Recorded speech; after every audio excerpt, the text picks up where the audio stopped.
जय हिंद दोस्तों। बहुत बहुत स्वागत है आप सभी का। मित्रों, आज हम लोग इस वीडियो में पढ़ने वाले हैं उत्तर प्रदेश पुलिस का 23 अगस्त को 23 अगस्त सेकेंड शिफ्ट में जो आपका मैथ का पेपर हुआ था उसका सॉल्यूशन देखेंगे। तो इतना लेट सॉल्यूशन करवाने का यही मतलब है मित्रों, आप लोग यहाँ से देख के सिर्फ इतना आइडिया लगा लीजिए कि कैसे प्रश्न पूछे गए हैं, और जो भी प्रश्न पूछे गए हैं सब अच्छे प्रश्न हैं, लॉजिकल प्रश्न हैं। टाइमिंग किसी में नहीं लगने वाला है। सिर्फ आप यहाँ से देख के अपने अंदर संतुष्टि रख लीजिए और प्रश्न को बहुत आसानी में सॉल्व होगा। बस ध्यानपूर्वक प्रश्न को पढ़ने की ज़रूरत है। आपको यहाँ पर जो तरीका स्मार्ट बताने वाला हूँ वो आपके आगामी परीक्षा जो 30 और 31 को है उसमें बहुत ज़्यादा बेनिफिट होने वाला है। क्योंकि इन्हीं प्रश्नों पर आधारित प्रश्न आगामी परीक्षा में रखे जाने हैं। तो चलिए मित्रों, हम लोग देखते हैं कैसे प्रश्न पूछे गए थे और कितने आसानी में आप सॉल्व कर पाएंगे। आगामी जो परीक्षा है कैसे वहाँ पर आप अपने आप को व्यस्त दे पाएंगे। देखिए मित्रों, पहला सवाल है, एक राशि का भुगतान 1764 की 2 वार्षिक किस्तों में किया जाता है जिससे वार्षिक संयोजित 5% चक्रवृद्धि ब्याज मिलता है, तो उधार ली गई राशि। चक्रवृद्धि ब्याज के किस्त वाला सवाल है मित्रों।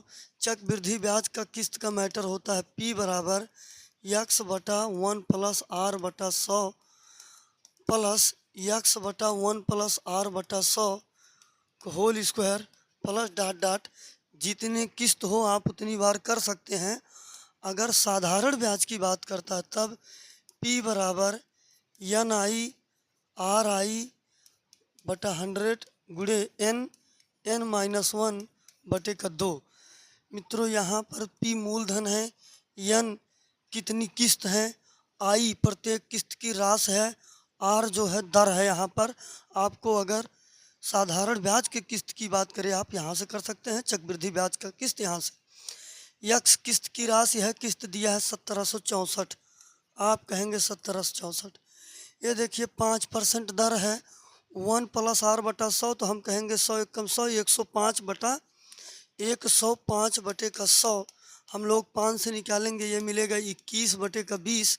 हम कहेंगे 21 बटा के नीचे बटा है 20 ऊपर चला जाएगा, प्लस 1764/21 का होल वर्ग, क्योंकि यहाँ देखिए मित्रों वर्ग है, 20 का वर्ग नीचे होगा, आप ऊपर ले जाएंगे। 21 से निकालेंगे कितनी बार जाएगा, 84 बार जाएगा। अब देखिए मित्रों 21 × 21 होगा 441, कितनी बार जाएगा, 4 बार जाएगा। ये मित्रों अपना 1764 जो दिया है 441 गुणे का 4 दिया हुआ है। अब हम लोग यहाँ से निकालेंगे, कहेंगे 0, 4 दूँगा 8, 8 दूँगा 16, प्लस ये देखिए 2 दूँगा 400, 4 चौक 1600, 1680 और 1600 ये हो जाएगा आपका 3280, जो कि आपका ऑप्शन नंबर बी में दिया हुआ है। तो मित्रों, कोई भी सवाल ऐसा नहीं है जो बहुत बड़ा लगेगा, थोड़ा बहुत आपको कैलकुलेशन करना होगा और अपना धैर्य बनाए रखना होगा। अगर आप अपना धैर्य भर बनाए रखेंगे, कोई भी प्रश्न ऐसा नहीं है जो आपसे लगेगा नहीं और समय के रहते लग जाएगा। आपको रूल परफेक्ट लगाना है। अगला सवाल दिया है समय और काम से। सी और बी एक काम को क्रमशः 18 और 24 दिनों में कर सकते हैं। उन्होंने 8 दिनों तक एक साथ काम किया और फिर सी चला गया। बी ने शेष काम कितने दिनों में किया। ये देखो मित्रों, पहले सी रखा है बाद में बी को, ये नहीं कहो कि बी यहाँ पर सी यहाँ पर, देखने वाली बात है। सी करता है काम 18 दिन में, बी करता है काम 24 दिन में। हम लोग एलसीएम लेंगे, ये पता हो जाएगा मित्रों टोटल वर्क कितना है। इसका 24 और 18 का एलसीएम बनेगा 72। 24 तियाँ 72, 18 चौक 72। बी एक दिन में 3 काम करेगा, सी एक दिन में 4 काम करेगा। कह रहे हैं 8 दिनों तक एक साथ काम करते हैं। एक दिन में दोनों मिलाकर 7 काम करते हैं। 7 × 8 = 56 काम हो जाएगा। काम है टोटल 72, 72 में से 56 निकलेगा, कितना बचेगा मित्रों, 16। 16 काम करने के लिए बचा हुआ है। ये शेष काम बी करेगा। बी की क्षमता है 3, हम कह देंगे 16/3, 5 सही 1/3 दिन। ये देखिए मित्रों कितना आसानी से आपका ऑप्शन नंबर सी सही हो जाएगा। जो रूल है उसको लगाओ, उत्तर तुरंत मिलेगा। और बारीकियों को ध्यान में रखना है, नहीं तो यहीं सब गलती होने का चांस है। जैसे यहाँ पर मैटर सी और बी का दिया है। अगला सवाल है, ए और बी एक काम को ए और बी प्रत्येक एक काम को 75 दिनों में कर सकते हैं। उन्होंने एक साथ काम शुरू किया, लेकिन ए ने कुछ समय बाद काम छोड़ दिया। बी शेष काम को 23 दिनों में करता है। ए ने कार्य शुरू होने के कितने दिन बाद काम छोड़ दिया। अब देखिए मित्रों, यहाँ पर ए और बी दोनों मिलकर 75 दिन में काम करते हैं।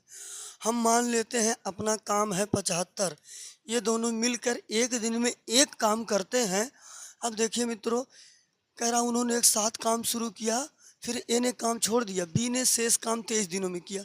अगर बी ने 23 काम किया तो चलिए हम लोग ये देख लेते हैं कि जो इसके पहले काम था कितना करके छोड़ा गया है। घटाएंगे कितना आएगा, 2, यहाँ पर आ जाएगा 2 और यहाँ पर आ जाएगा 5, 52। 52 काम बचा था। ए और बी जब स्टार्टिंग में काम किए थे, 52 काम हो गया तब छोड़ दिया था। 23 काम बचा था, बी ने किया था। अब मित्रों हम देख रहे हैं ये 52 काम है, ए और बी दोनों मिलकर काम किए हैं, तो आधा आधा काम करेंगे। 26 ये करेगा, 26 ये करेगा। हम देख रहे हैं अपना ऑप्शन नंबर बी में दिया हुआ है। तो मित्रों ज़रा से सोचने की बात नहीं, ज़रा से सोचने की बात है। ये नहीं है ज़रूरी कि बस आप फटाफट करते ही जाओ। देख लो क्या बात बोल रहा है, उत्तर वैसे भी मिल जाएगा। अगला सवाल है, एक वस्तु की कीमत में 25% की वृद्धि की गई। मान लो पहले कीमत थी 100 रुपये, 25% की वृद्धि की गई, हो गया 125। फिर 20% घटा दिया गया।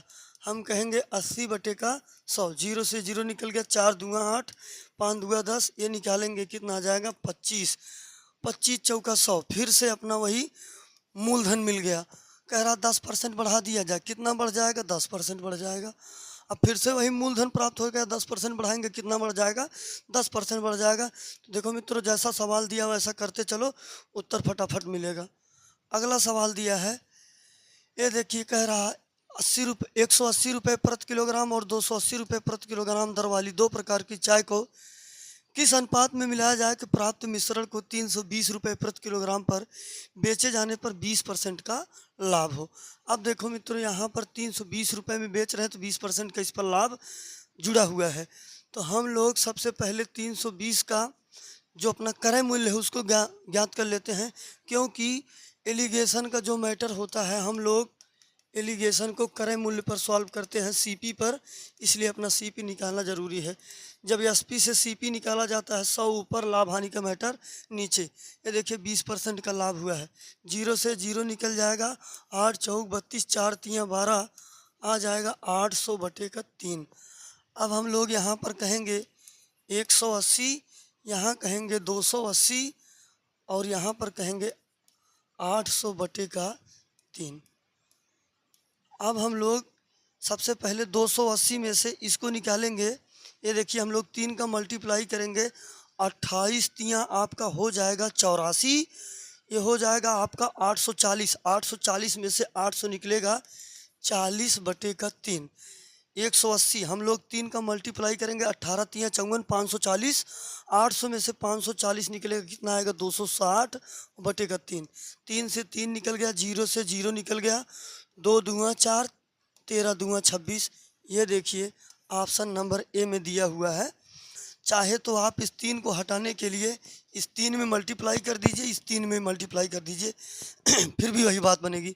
जैसे यहाँ पर दिया है 800, 3 से मल्टीप्लाई करोगे 18 तियाँ 54, और इसमें 3 से मल्टीप्लाई करोगे कितना आ जाएगा 840, घटाओगे कितना आ जाएगा, ये मिल जाएगा 40, ये मिल जाएगा 260, 0 से 0, 2:13। वही बात बनेगी मित्रों। अगर आप फ्रिक्शन ख़त्म करना चाहते हैं तो नीचे वाली चीज़ ऊपर ले जाकर मल्टीप्लाई कर दीजिए। ये देखिए और ध्यान रखिए मित्रों, यहाँ से हर शिफ्ट में प्रश्न पूछा 23, 24, 25 में, तो आगामी जो परीक्षा 30, 31 को ज़रूर से ज़रूर यहाँ से एक प्रश्न आपको बनाएगा। आपका अगला सवाल है, ए और बी की गति दरों के बीच का अनुपात 2:3 है। ए और बी के जो गति दिया है मित्रों 2:3। इसलिए ए को गंतव्य तक पहुंचने में बी द्वारा लिए गए समय का 15 मिनट अधिक लगता है। ए को मित्रों अगर यक्स प्लस 15 लगता है तो बी को कितना लगेगा, यक्स लगेगा।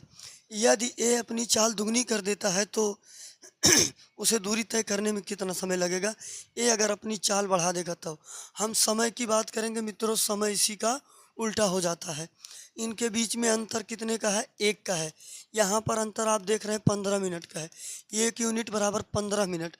अब ए जो समय लेगा 15 तियाँ 45 मिनट, बी जो समय लेगा आधे घंटे का। कह रहे हैं ये चाल दुगनी कर देगा तो समय आधा लेगा, 45 का आधा 22 सही 1/2।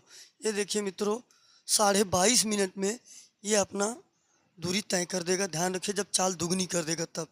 बहुत अच्छा सवाल था, बहुत कुछ बड़ी बात नहीं थी, बस अंतर देखा गया है।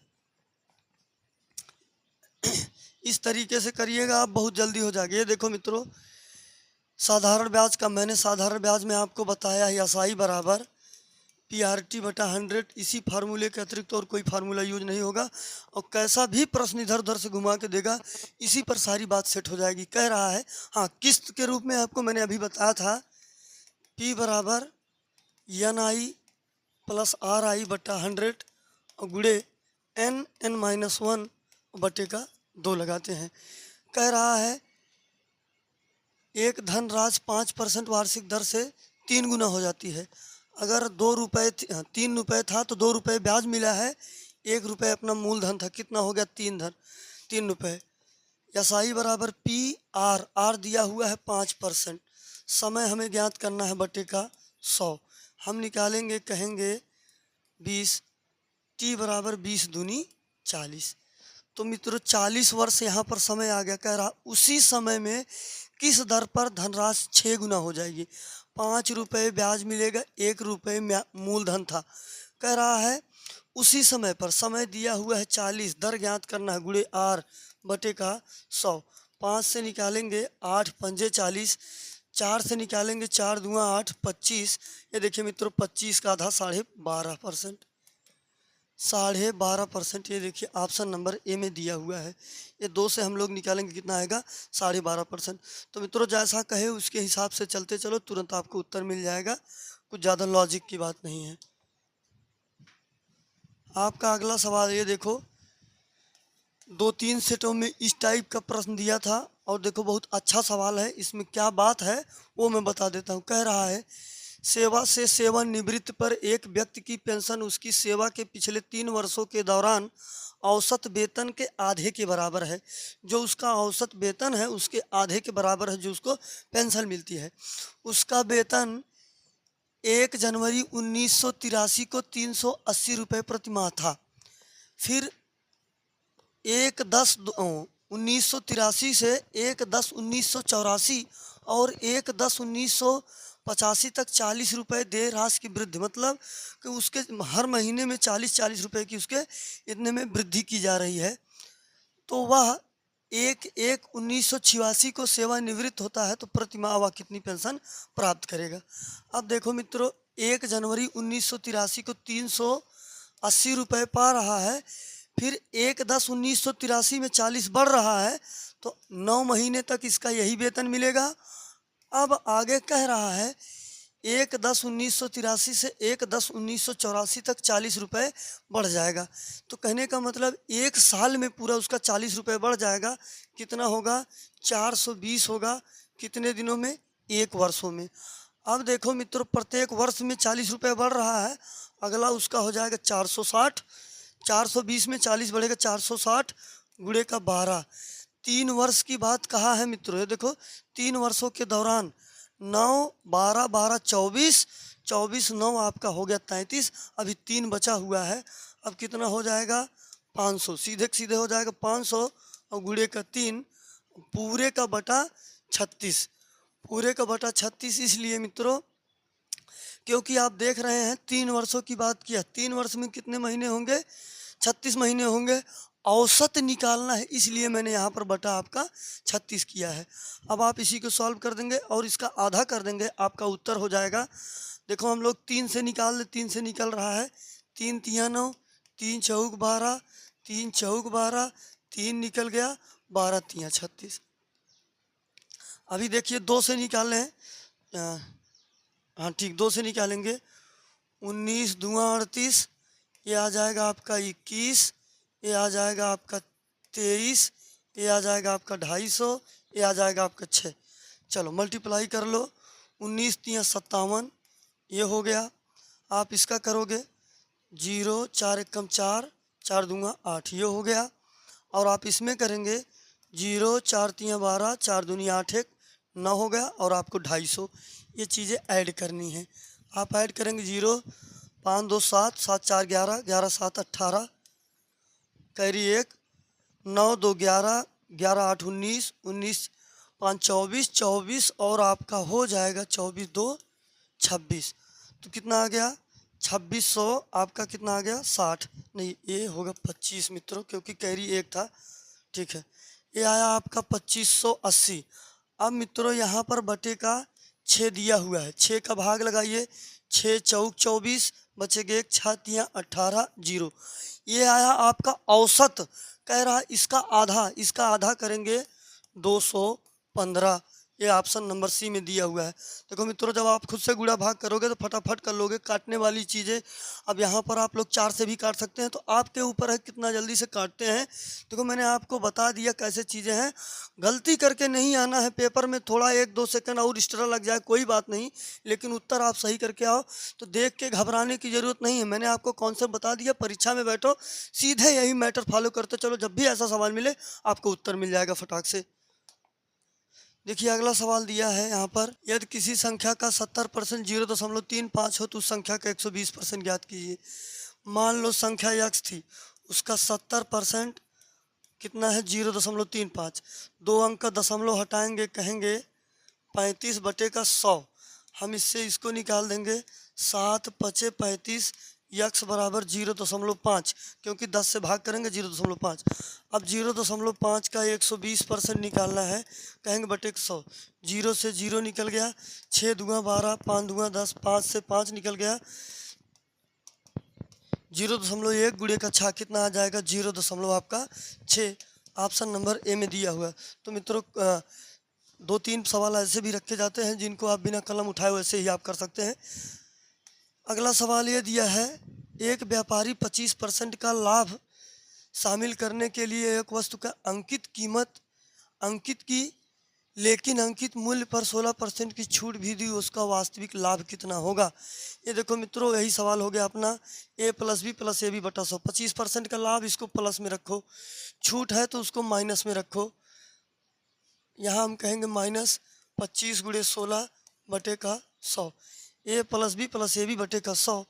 25 में से 16 निकलेगा 9, माइनस 25 चौका 100, 4 चौक 16, 4 9 में से आपका 4 निकलेगा, कितना मिल जाएगा 5।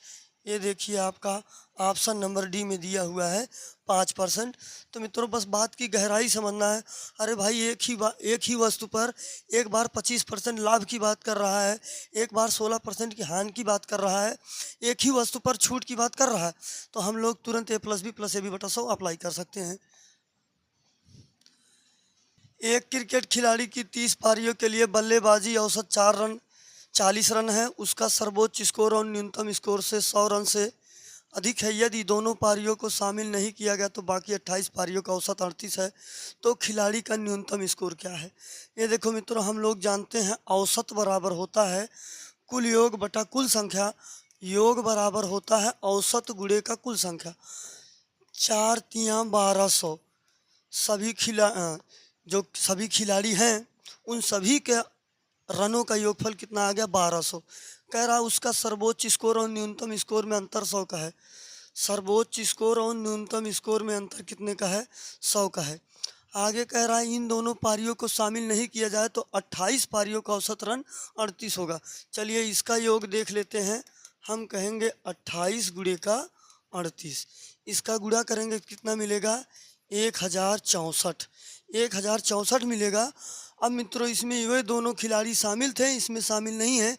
अंतर ले लेंगे, कितना आ जाएगा, अंतर आ जाएगा आपका दोनों का भाई योगफल होगा 136। कितना आ जाएगा 136। अब देखिए हमसे कह रहा है न्यूनतम स्कोर। जब भी ऐसा कंडीशन बन जाए न्यूनतम स्कोर के लिए दोनों का अंतर लेकर आधा कर दो। 100 में से 36 निकलेगा 36, 36 का आधा हो जाएगा आपका 18। ये देखिए ऑप्शन नंबर ए में दिया हुआ है। जैसा बोले मित्रों ऐसा करो, जरूर से जरूर उत्तर मिलेगा। और ये औसत का सवाल है, औसत से हर शिफ्ट में 1 से 2 सवाल जरूर पूछा है, ध्यान रखिएगा। आपका अगला सवाल है, एक पुराना टू व्हीलर डीलर एक स्कूटर को 460 में बेचता है। उसका सीपी दिया हुआ है 460। उसे कुछ नुकसान होता है यदि वह इसे 580 में बेचता है। अब फिर कह रहा है यदि इसे 580 में बेचता है तो उसका लाभ उसकी हानि का दुगना होगा। जो लाभ होगा उसकी हानि का दोगुना होगा। स्कूटर का क्रय मूल्य ज्ञात करना है, तो हम क्रय मूल्य मान लेते हैं यक्स है। ये देखिए मित्रों लाभ है, लाभ निकलता है विक्रय मूल्य माइनस क्रय मूल्य। अब हानि की बात कर, ये देखो मित्रों जब वो यहाँ 460 पर बेचेगा तब उसको हानि होगा, तो हम कहेंगे 2 और हानि ज्ञात करने के लिए क्रय मूल्य माइनस का विक्रय मूल्य। अब यहाँ पर लाभ, तो ये मित्रों हम कहेंगे विक्रय मूल्य माइनस का क्रय मूल्य। आपका उत्तर हो जाएगा। जो इसने कंडीशन बोला था उसी कंडीशन पे मैंने चीज़ों को अप्लाई कर दिया, अपनी तरफ से कुछ नहीं किया है। लाभ के लिए सभी जानते हैं एसपी माइनस सीपी होता है, हानि के लिए सभी जानते हैं सीपी माइनस का एसपी होता है। हम कहेंगे 580 माइनस का x equal to 2x minus 46 दूनी 92। ये देखो मित्रों ये इधर आएगा हो जाएगा 3x, ये इधर आएगा इसके निकल जाएगा, हम कहेंगे 0। अब देखो मित्रों इसमें से इसको निकालना है, नहीं जोड़ दो, क्योंकि देखो इधर माइनस है, इधर आएगा प्लस हो जाएगा। ये हो जाएगा 8 2 10 और ये हो जाएगा 15। यक्स बराबर 5 5 3 15 500। स्कूटर का क्रय मूल्य कितना आ जाएगा मित्रों 500, जो कि ऑप्शन नंबर ए में दिया हुआ है। तो जैसा बोले कंडीशन को फॉलो करो और गुणा भाग बहुत अच्छे से करना, गलती नहीं होनी चाहिए, तो आपको उत्तर सटीक मिलेगा। यल बराबर 2h कंडीशन के हिसाब से हुआ है। अगला सवाल है 285 510 1440 का माशा ज्ञात करना है। आप देख रहे हैं मित्रों ये 17 से भाग लगाएंगे नहीं जाएगा, 14 से नहीं जाएगा, आप 15 से भाग लगाएंगे तीनों में चला जाएगा। जो चीज़ कॉमन होता है वही आपका एचसीएफ होता है। यहाँ पर इसका मासा पूछ रहा है मित्रों 1 2 3 4 अंश का मासा हर का लासा। तो 1 2 3 4 में कोई संख्या कॉमन नहीं दिख रहा, 1 हो जाएगा। 2 3 4 5 का आपको एलसीएम लेना है, 2 3 4 5 का एलसीएम आएगा 60, 1/60 ऑप्शन नंबर डी में दिया हुआ है। तो अब देखिए मित्रों यही 2 सवाल कितने सिंपल दे दिया, ये आपको फालतू में नंबर मिल जाएगा। अगला सवाल दिया है एक कार्यालय में वरिष्ठ अधिकारी और सचिव हैं। यदि 15 सचिव छुट्टी पर चले जाएं तो प्रत्येक सचिव के ऊपर 2 अधिकारी होते हैं। उसके बाद 45 वरिष्ठ अधिकारियों के छुट्टी पे जाने के पश्चात प्रत्येक वरिष्ठ अधिकारी के पास 5 सचिव हैं। तो फिर ज्ञात कीजिए शुरू में कितने सचिव हैं। मान लो कि 40 सचिव थे, मान लो 40 सचिव थे, 15 सचिव चले गए, कितना सचिव बचे हैं 5 सचिव।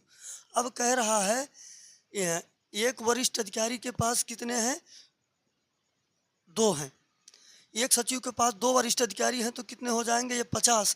कह रहा है 45 वरिष्ठ अधिकारी चले जाते हैं तो कितने बचते हैं 5। ये देखो 50 था 45 निकल जाएंगे, कितना बचेगा 5। अपना कंडीशन फॉलो हो रहा है इसलिए ऑप्शन नंबर 4 हो जाएगा। कहीं कहीं पर मित्रों ऑप्शन को भी फॉलो करवाओगे तो बहुत अच्छा आपको रिस्पॉन्स मिलेगा।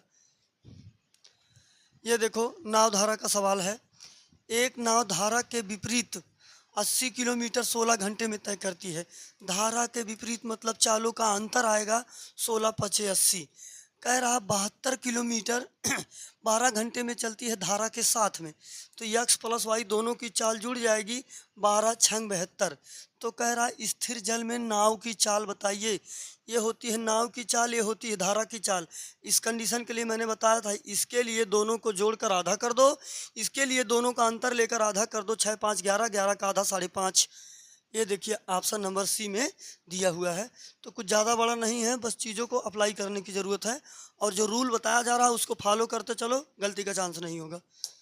चलो अगला सवाल है, एक व्यक्ति शांत जल में 22 सही 1/2 किलोमीटर प्रति घंटे में तय करता है। यदि धारा के विपरीत लिया गया समय धारा के साथ के समय का दुगना हो, धारा की गति ज्ञात। ये देखो, एक व्यक्ति शांत जल में चाल उसकी दिया है 45/2 किलोमीटर प्रति घंटा। जो कंडीशन बोल रहा है वही कंडीशन लिखो, तुरंत उत्तर हो जाएगा। कह रहा है उसका धारा के विपरीत लिया गया समय धारा के साथ के समय का दुगना है। जो धारा के साथ का समय होगा वो उसका दुगना है। माने कि धारा के विपरीत जब जाएगा तो 2 घंटे लेगा, धारा के साथ जाएगा तो 1 घंटे लेगा, ये बात बोल रहा है। आगे कह रहा है धारा की गति ज्ञात करना है। समय बराबर दूरी बटा चाल, समय बराबर दूरी बटे का चाल। आप दूरी मान लीजिए यक्स, हम कहेंगे 2, और यहाँ पर चाल क्या हो जाएगा, ये देखिए आप धारा के विपरीत जा रहे हैं, यहाँ पर आप कहेंगे 45/2 माइनस का वाई, और इधर कहिएगा आप 2 नहीं, यक्स और बटे का 45/2 प्लस का वाई। ये देखो जब धारा के साथ जाएंगे चाल जुड़ जाएगी, धारा के विपरीत जाएंगे चाल घट जाएगी। एक्स से यक्स निकल गया। अब देखिए हम लोग कहेंगे ऊपर हो जाएगा 2 दूंगा 4, नीचे मिलेगा 45 माइनस का 2i, क्रॉस मल्टीप्लाई कर देंगे। ऊपर मिलेगा 2, 45 प्लस का 2i। हम लोग 2 से निकालेंगे कितना मिलेगा, 2 क्रॉस मल्टीप्लाई करेंगे, 45 दूंगा 90 और 2 दूंगा 4y बराबर 45 माइनस का 2i। अब देखो ये इधर जाएगा तो आपका मिलेगा 2i, और ये इधर जाएगा घट जाएगा, मिलेगा 45। y बराबर 22 सही 1/2। ये देखिए मित्रों, नहीं, ये देखिए मित्रों, ये इधर आएगा 4 2 6 हो जाएगा। ये देखिए ध्यान नहीं दिया गया, ये माइनस था, इधर आएगा 4 2 6 हो जाएगा, और इधर बचेगा 45। y बराबर ये हो जाएगा, हम 3 से निकालेंगे, 15 3 45, 3 दूनी 6, 7 सही 1/2, 7 सही 1/2, जो कि ऑप्शन नंबर डी में दिया हुआ है। तो मित्रों देखा, जो कंडीशन बोला गया उसके हिसाब से यहाँ पर डाटा कम है। आपको चीज़ें कुछ मान के अपनी तरफ से चीज़ें कट तो जाएंगी, लेकिन आपको चीज़ें इतना करना पड़ेगा क्योंकि ये कंडीशन दिया है, आपको कंडीशन फॉलो करवाना पड़ेगा। कंडीशन फॉलो करवाओगे, जो रूल है, अब धारा के साथ जाएगी तो चाल जुड़ जाएगी, धारा के विपरीत जाएगी तो चाल घट जाएगी। आपका अगला सवाल है, ये देखो बहुत सरल सवाल दिया है। एक कार को 6400 में बेचने पर श्री राव को 20% की हानि हुई, कार का सीपी ज्ञात कीजिए। 6400 है, जब सीपी ज्ञात करना होता है 100 ऊपर 20% की हानि हुई, इसको नीचे रखेंगे, 0 से 0 निकाल देंगे, 8 8 64, ये देखिए आपका 8000 आ गया। तो ये तो बहुत सिंपल सवाल था। अगला सवाल दिया है, सब देखो पहाड़ा वाला सवाल दिया है। 6 आमों का दाम है 90 रुपया, तो 10 आमों की कीमत क्या है, ये आपकी यूपी पुलिस में पूछा गया। तो एक का दाम होगा 15 रुपया, 10 आमों का दाम होगा 150 रुपये। कह रहा है कुछ छात्र यात्रा पर गए और खर्च की जाने वाली कुल नियोजित राशि का 96 रुपये थी। हालांकि 4 छात्र नहीं आया और परिणाम स्वरूप शेष छात्र को 9 अतिरिक्त का योगदान करना पड़ा। यात्रा में भाग लेने वाले छात्रों की संख्या ज्ञात करना है। अगर मित्रों आप ऑप्शन देख रहे हैं, 12 लोग हैं, 12 लोग हैं, यहाँ पर कितने रुपए खर्च कर रहे हैं, 12 हैं, 96 रुपये खर्च कर रहे हैं। तो 12 अट्ठे 96, एक छात्र कितना खर्च कर रहा है, 8 रुपये खर्च कर रहा है। 4 छात्र नहीं आए, अब छात्र बचे हैं 8। कह रहा है परिणाम स्वरूप छात्रों को 4 अतिरिक्त योगदान देना पड़ा। 8 रुपये दे रहे थे, अब कितना देंगे 12। तो भाई 96 रुपये का ही भुगतान है ना। 12 अट्ठे 96, अपनी बात परफेक्ट है, इसलिए आपका 12 सही है। कहीं कहीं ऑप्शन उठा लो। अगर आप इसको मैथमेटिक्स विधि से सॉल्व करना चाहोगे तो देख लो, बहुत लंबा लग जाएगा। अब नियोजित राशि है, हम कहेंगे यक्स वाई बराबर 96। मैंने स्टूडेंट माना है यक्स, और जो खर्च करते हैं पैसा मैंने माना वाई। कह रहे 4 छात्र नहीं आए, एक्स माइनस 4, तो उनको 4 रुपये, परिणाम स्वरूप शेष छात्र को 4 रुपये अतिरिक्त योगदान देना पड़ा। वाई प्लस 4 कितना है, 96 के ही बराबर है। अब 2 समीकरण बना, ये दोनों समीकरण अगर ये पक्ष बराबर है तो ये पक्ष आपस में बराबर होने का कॉन्सेप्ट होता है। हम कहेंगे एक्स वाई मल्टीप्लाई करेंगे, कहेंगे एक्स वाई माइनस का 4y प्लस का 4x माइनस का 16। मैंने मल्टीप्लाई कर दिया इसका एक्स वाई से एक्स वाई निकल गया। अब देखिए ये हम लोग इसे कहेंगे 4x माइनस का 4y, 4x माइनस का 4y, ये माइनस इधर जाएगा प्लस हो जाएगा। x माइनस वाई बराबर कितना आ गया 4, हमने 4 का भाग लगा दिया। x माइनस वाई बराबर 4, एक्स वाई बराबर 96।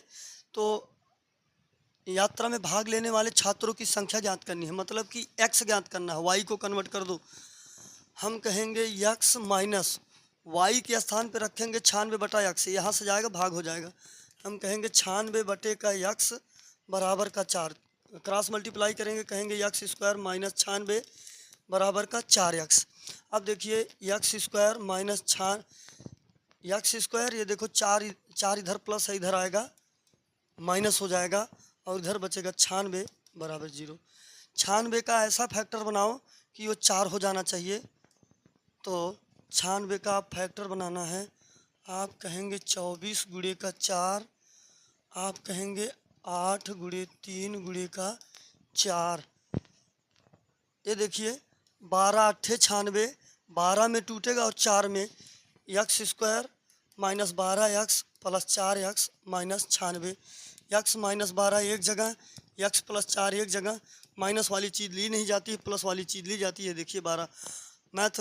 अब इसी को अगर आप बेसिक से लगाओगे बहुत लंबा हो जाएगा, बाकी ऑप्शन उठा लोगे फटाक से उत्तर मिल जाएगा। ये देखो मैंने यहाँ पर कुछ जो दिशा दूरी का सवाल दिया था उसको भी शामिल कर लिया है। देखो बहुत आसानी से लग जाएंगे। 2 सवाल दिए हैं, देखो कितना अच्छे से लगेंगे। बहुत ही सिंपल है मित्रों, बस आपको ध्यानपूर्वक चीज़ों को करने की ज़रूरत है।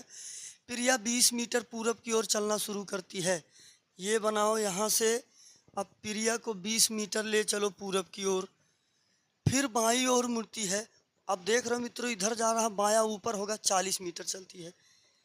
ये यहाँ आ गई, 40 मीटर आ गई। चलो फिर वह दाहिने मुड़ती है और 30 मीटर चलती है।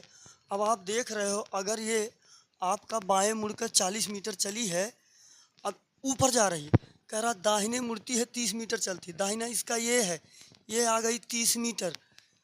कह रहा अब वह दाहिने मुड़ती है और 40 मीटर, अब ये देखो फिर से नीचे आ गई 40 मीटर। कह रहा प्रिया अपने प्रारंभिक बिंदु से कितनी दूर पर है। 30 ये वाला, 20 ये वाला, 30 20 50। ये देखो 30 20 50 आपका ऑप्शन नंबर बी में दिया हुआ है। समय भी नहीं लगेगा, आप यूपी पुलिस आराम से बन जाएंगे। बस आप चीज़ों को ध्यानपूर्वक और अपना चौथा घेर लगा के धड़ाके से करते चलो। माइंड को कंसंट्रेट रखा, अपने माइंड को डिस्टर्ब मत होने देना। और डिस्टर्ब कैसे नहीं होगा, 1-2 प्रश्न नहीं आए तो घबराना नहीं है, बस आपको कोई भी प्रश्न बहुत बड़ा नहीं लगेगा। एक साइकिल चालक 12 किलोमीटर पश्चिम की ओर जाता है। ये देखो यहाँ से पश्चिम की ओर 12 किलोमीटर जाता है, फिर दाहिनी ओर मुड़कर 7 किलोमीटर जाता है।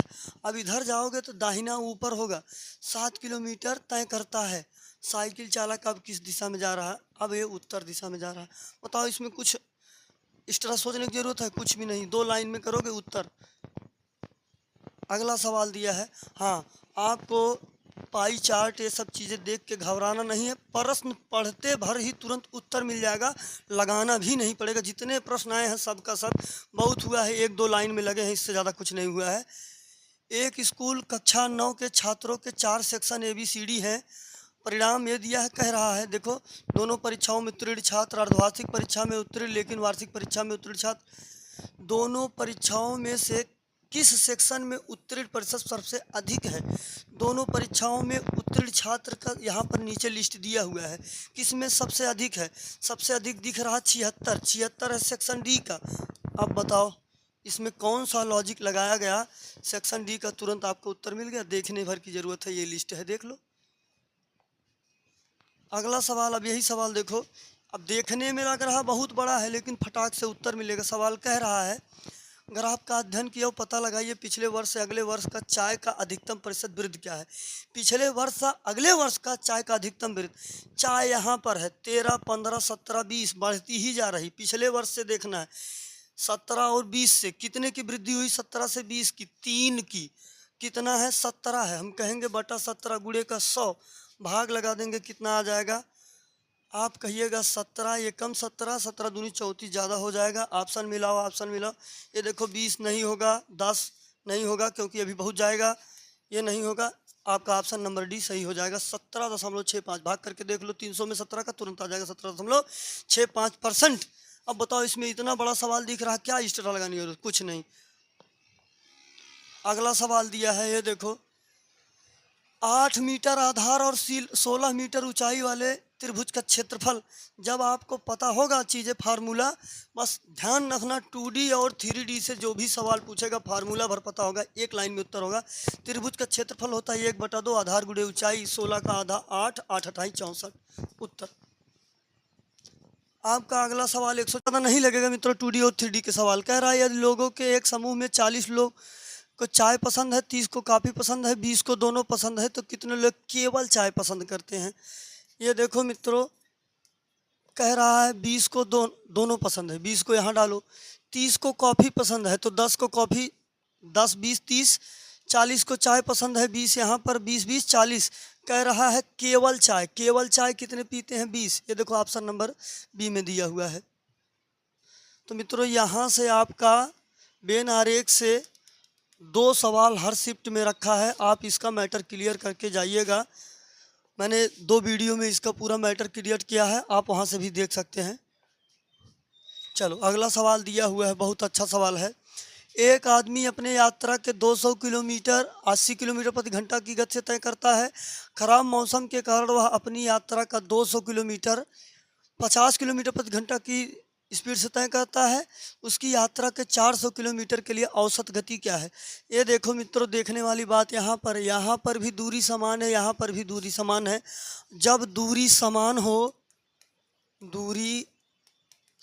हो उसके लिए औसत चाल होता है, कुछ सोचने की ज़रूरत नहीं है। 2 चालों के लिए 2v1 v2 बटा v1 प्लस v2, 3 चालों के लिए 3v1 v2 v3 बटा v1 v2 plus v2 v3 plus v3 v1। अब यहाँ पर 2 चाल है, एक की चाल है 80, हम कहेंगे 2 गुणे 80 गुणे 50, 80 50 130, 0 से 0 निकल गया। हम कहेंगे 5 दूना 10, 800 बटे का 13। हम लोग इसमें भाग लगाएंगे 61.53। ये देखो आपका ऑप्शन नंबर बी में दिया हुआ है 61.53 किलोमीटर प्रति घंटा। ये देखो मित्रों ये अपना दिशा दूरी का तीसरा सवाल है। एक ही सेट में कम से कम 4 प्रश्न रखा है मित्रों आपका दिशा दूरी से। रानी पश्चिम की ओर 20 किलोमीटर चली। ये देखो अपना पश्चिम है 20 किलोमीटर चली, फिर बाईं ओर मुड़ी और 20 किलोमीटर चली। बायां इसका कहाँ होगा, नीचे होगा। ये देखो मित्रों अब बाईं ओर, अब फिर से वो बाईं ओर मुड़ती है और 20 किलोमीटर, इसका बायां इधर होगा। कह रहा अब वह अपने यहाँ से 45 डिग्री घूम जाती है। ये देखो मित्रों इसका 45 डिग्री बायां किधर होगा, इधर होगा, इस दिशा में। ये दिशा है आपकी उत्तर पूरब। ये देखो आपका सही हो जाएगा ऑप्शन नंबर ए उत्तर पूरब। अगला सवाल दिया है, ये देखो बहुत अच्छा सवाल, नाव धारा का ये अपना तीसरा सवाल है।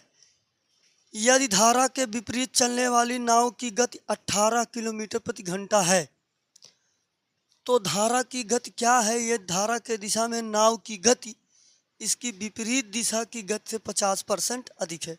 देखो एक धारा के विपरीत चलने वाली नाव की गति 18 किलोमीटर प्रति घंटा है।